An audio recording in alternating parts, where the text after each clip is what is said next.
thought I would go over some native plants, things that grow wild out in the mountains of Arizona. And so there are a series of them, and you can plant some of these. We've figured out how to grow these at a farm setting and be able to transplant those into your natural yard. The most famous of all of them would have to be red yucca. It's a yucca plant. It's got that spiky, almost grassy, not grassy look. It's got a spiky look, but it's not as spiky as agave. It's not, I guess it's not spiky. It's uniquely yucca. They do great here. So we've got tree forms of yucca. We call those Joshua trees. And we've got smaller forms of yucca, like breaklight yucca. It's a dwarfed, little tiny yucca. It only gets up maybe a foot tall with bright, bright red flowers. Beautiful. Hummingbirds love them.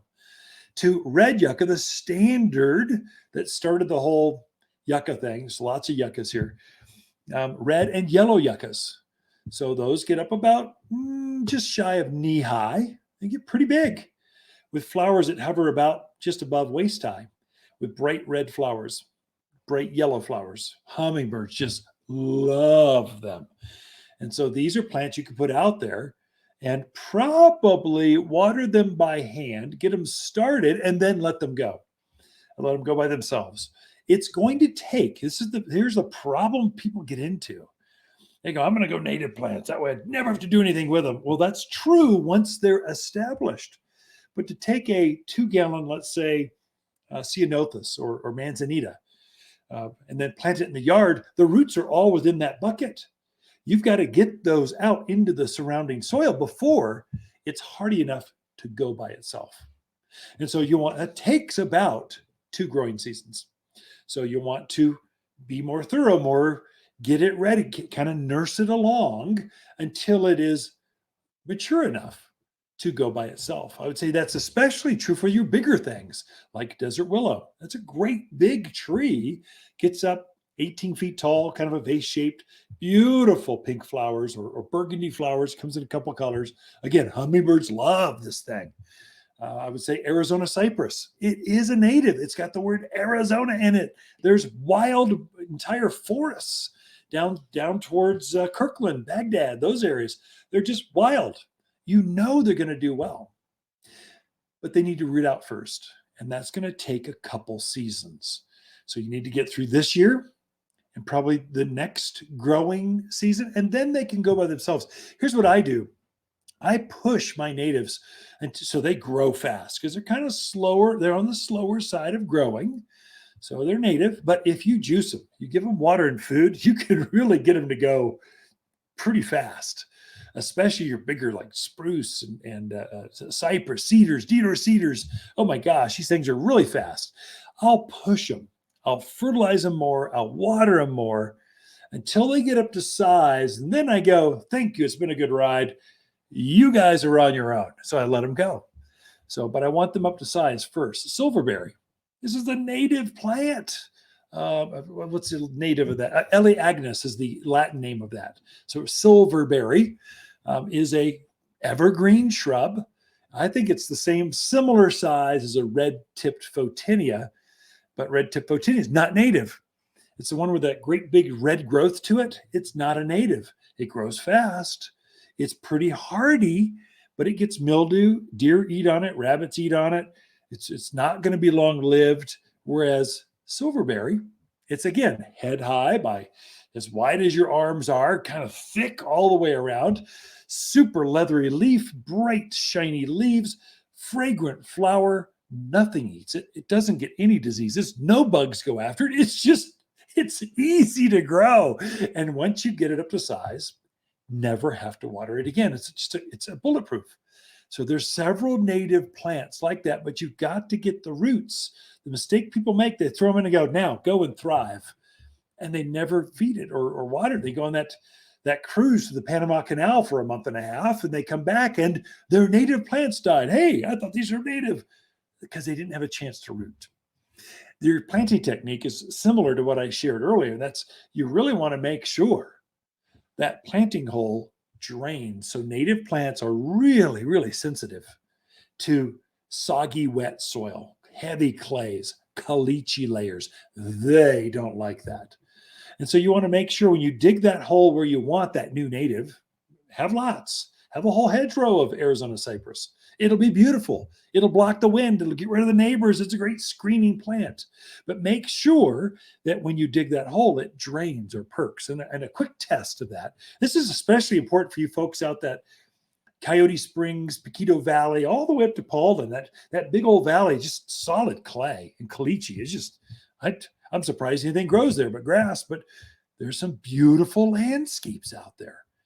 Test the hole first. Dig it, fill it up with water in the morning. If you've got water still sitting there at the end of the day, you've got a problem. That's a bathtub, not a planting hole. So you'll want to dig what we call a chimney. You want to etch out just a portion of that hole. So until we get to the next soil band, next soil layer, then all of a sudden the water starts to drain and goes through the different soil. And all of a sudden it starts to perk, starts to drain faster. So now a plant will thrive in that quite well, grow fast.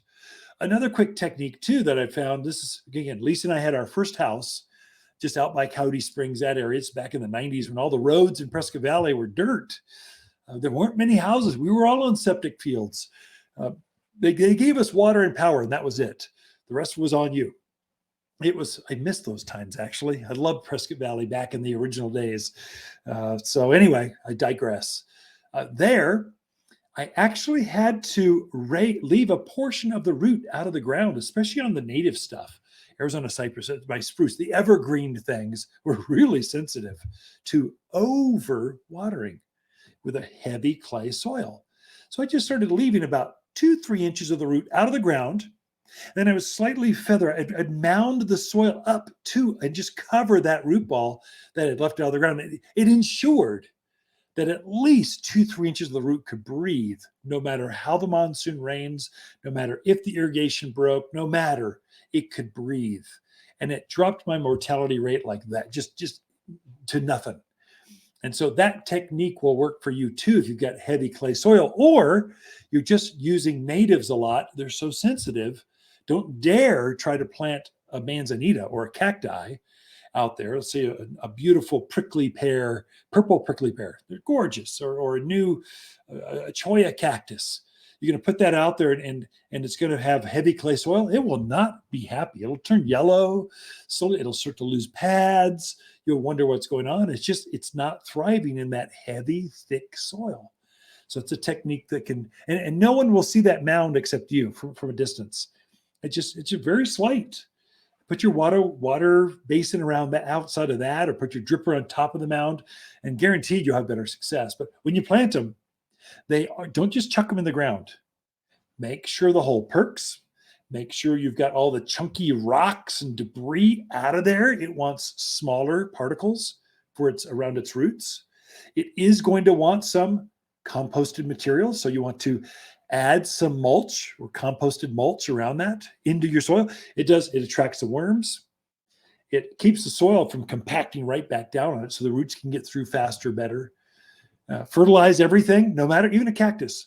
Fertilize a little bit of all-purpose plant food around that. It's going to be a game changer as far as getting it to grow fast, fill in, get your roots out faster, and then water everything in.